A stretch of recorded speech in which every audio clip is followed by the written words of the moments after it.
Bonjour à vous tous et toutes, chers diocésains et diocésaines. C'est avec joie encore que je reprends contact avec vous par ce moyen-là de visuel et technique. Alors aujourd'hui, j'ai trois choses que je veux vous dire. D'abord, dans un premier temps, je vais vous parler de l'opération Hosanna. Ensuite, je vais vous parler d'une suggestion à vous faire pour la semaine sainte et troisièmement, rappeler des conseils essentiels pour notre vie de tous les jours, notre fonctionnement. Donc, premièrement, l'opération Hosanna. Alors, nous avons ici une affiche et je vous invite donc une suggestion à prendre un morceau de tissu, fabriquer chez vous une banderole, de préférence sur un tissu blanc, et sur cette bande, sur ce tissu, vous mettez le mot Hosanna, qui peut être en rouge comme celui-ci, et ensuite vous dessinez un rameau, en vert aussi si c'est possible, alors c'est plus éclatant. Donc, fabriquez une banderole sur laquelle va être écrit Hosanna et un rameau. Alors, c'est une façon de célébrer le dimanche des rameaux que nous célébrons cette fin de semaine-ci. Ça va indiquer à tous, notre attachement au Christ, notre foi en lui, et puis aussi montrer notre unité comme chrétiens.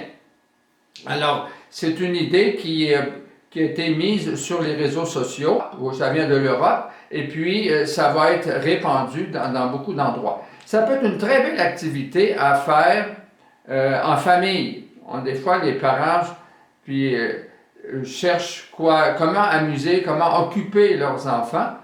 En même temps, ça peut servir d'éveil à la foi et puis d'une activité en même temps qui va très bien occuper le temps et donner des fruits. Alors, les grands-parents, vous pouvez le suggérer aussi, si vous parlez par téléphone ou par Skype avec vos enfants, vos petits-enfants, vous pouvez leur suggérer ça. Donc, opération Hosanna en lien avec le dimanche des rameaux. Et moi, depuis le balcon de l'évêché, je vais faire une formule pour bénir toutes les banderoles qu'il y aura partout dans notre diocèse. Bon. Deuxièmement, avec le dimanche des rameaux, on commence la grande semaine sainte. Et puis, il y a le Triduum pascal. Je vous propose de réaliser dans votre maison un petit coin de prière. Et dans ce coin de prière, ce serait souhaitable qu'apparaisse ce qui est au cœur de la semaine sainte. Jeudi saint, c'est le dernier repas de Jésus avec ses amis, la dernière scène. Alors, ça peut être une représentation de la dernière scène. Et puis, pour le vendredi saint, évidemment, la crucifixion de Jésus, sa mort sur la croix, donc un crucifix. Le samedi saint, c'est la journée de silence, d'attente dans l'espérance de la résurrection. Alors, vous pouvez avoir quelque chose qui symbolise ça, pour préparer ensuite de ça la résurrection, un beau Christ vainqueur, un Christ en pleine lumière pour le jour de Pâques.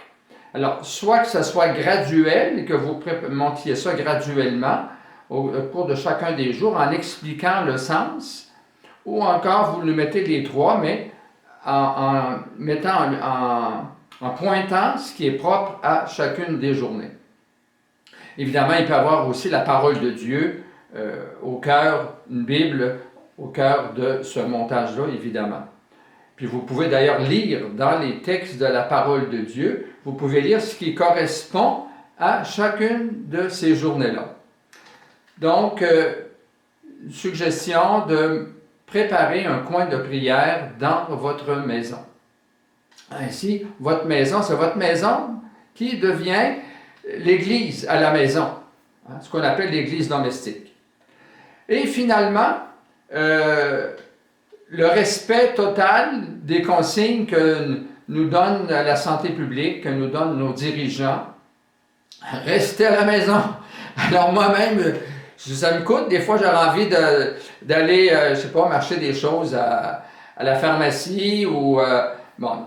Mais je reste, comme j'ai 70 ans et un petit peu plus, alors je reste tranquille à la maison. Je ne sors que pour aller marcher, prendre de l'air. Oui, ça, j'y vais. Et puis, je suis allé au chalet, puis je me compte bien y retourner aussi, mais je suis seul, puis je rencontre personne. Alors, il n'y a pas aucun danger à ce moment-là. Ensuite de ça, donc, respecter ces consignes-là, puis aussi, appeler nos aînés, les personnes que vous savez qui sont seules, ben, appelez-les. Euh, Ça peut être des gens de votre propre famille ou encore des personnes que vous connaissez mais que vous savez seules. Alors, c'est en ce temps difficile, c'est les plus beaux gestes de charité qu'on peut faire. Gestes de charité, se faire proche par des téléphones, des Skype ou des communiqués techniques, ou encore par des appels téléphoniques, et puis donner le témoignage, l'exemple de l'obéissance civile. Alors, je vous souhaite à tous et à toutes une semaine sainte très spéciale, qui va être probablement unique dans notre vie. Puis la semaine prochaine, on vous dira les heures où nous allons célébrer. Il nous est demandé de dire à nos fidèles les heures où on va célébrer les grands mystères, jeudi, vendredi, samedi et dimanche, pour que vous puissiez, à la même heure, vous unir à nous et à toute notre Église diocésaine. Merci, à bientôt.